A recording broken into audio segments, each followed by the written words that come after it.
अपनी बात को सही साबित करने के लिए क्यों बोला जाता है इतनी बार झूठ। नमस्कार दोस्तों, आप सभी जानते हैं कि भाजपा फैजाबाद की सीट हार गई है 54,567 वोटों से। अवधेश प्रसाद फैजाबाद की सीट से जीत गए हैं, लेकिन जहां पर हर कोई एक आदमी अपनी एक कोशिश करता है पूरे देश के अंदर, जिस तरीके से भाजपा सनातनियों के समर्थन की सरकार कही जाती है, जहां पर भाजपा को कहा जाता है कि वो सनातन को आगे बढ़ाने का काम कर रही है, नरेंद्र मोदी सनातन धर्म को आगे ले जाने के लिए पूरी कोशिश कर रहे हैं और उसी के निमित्त 22 जनवरी को फैजाबाद के अयोध्या में राम मंदिर का भी निर्माण हुआ और उसका शिलान्यास हुआ।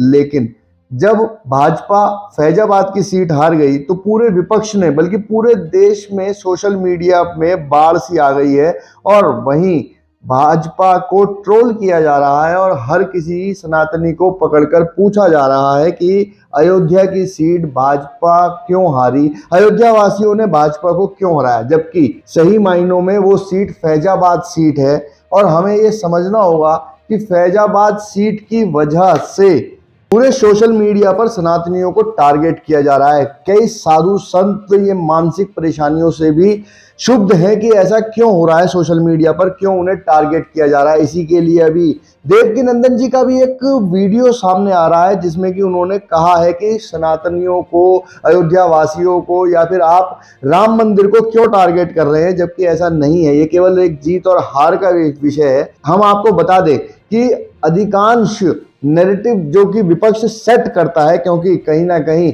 आदमियों के दिमागों से चुनाव लड़ा जाता है और इसकी कहीं ना कहीं विपक्ष नींव रख रहा है। जिस तरीके से बार बार इस बात को बताया जा रहा है कि आप अयोध्या की सीट हार गए हैं, लेकिन कोई भी नहीं बता रहा है कि वो अयोध्या की सीट अयोध्या की नहीं बल्कि फैजाबाद की सीट है। जबकि हम आपको बता दें कि फैजाबाद के अंदर 5 विधानसभाएं आती हैं, जिसमें कि अयोध्या एक विधानसभा क्षेत्र में आती है जहां पर भाजपा को बढ़त भी मिली है, जबकि बाकी 4 भाजपा को बढ़त नहीं मिल पाई है, सपा से कम वोट मिले हैं। इसीलिए भाजपा फैजाबाद से हारी है, ना कि अयोध्या से। ऐसा भी मैसेज सोशल मीडिया पर बहुत ज्यादा चल रहा है। कहीं ना कहीं विपक्ष इस बात की तैयारी कर रहा है कि किस तरीके से भाजपा को और सनातनियों को टारगेट किया जाए। हम आपको बता दें कि भाजपा ने उत्तर प्रदेश में के अंदर पूरी 44 सीट हुई हैं, लेकिन केवल एक सीट को ही हाईलाइट करके दिखाया जा रहा है, क्योंकि वो कहीं ना कहीं ये टारगेट कर रहे हैं कि हिंदुओं को राम मंदिर की जरूरत नहीं थी,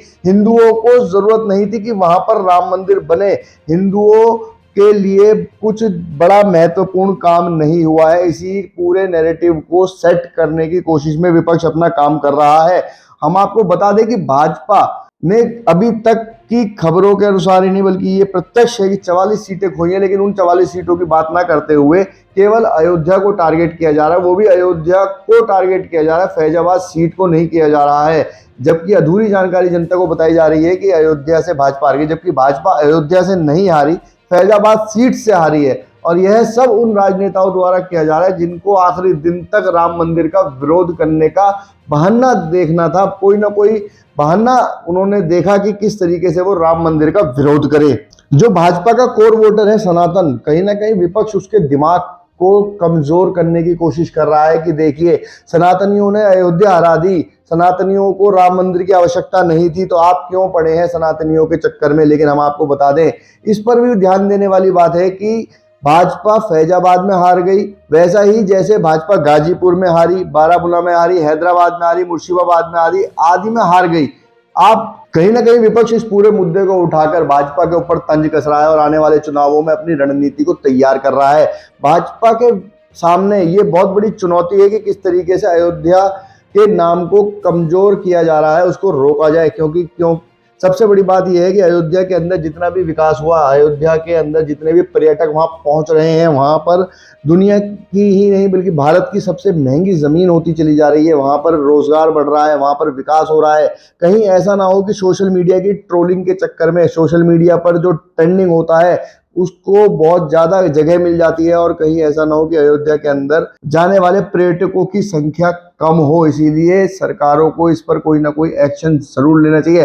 क्योंकि कहीं ना कहीं जानकारियां अधूरी चल रही हैं। जब भी कोई भी जानकारी अधूरी होती है तो निश्चित ही उससे बहुत बड़ा नुकसान होने की संभावनाएं बन जाती हैं।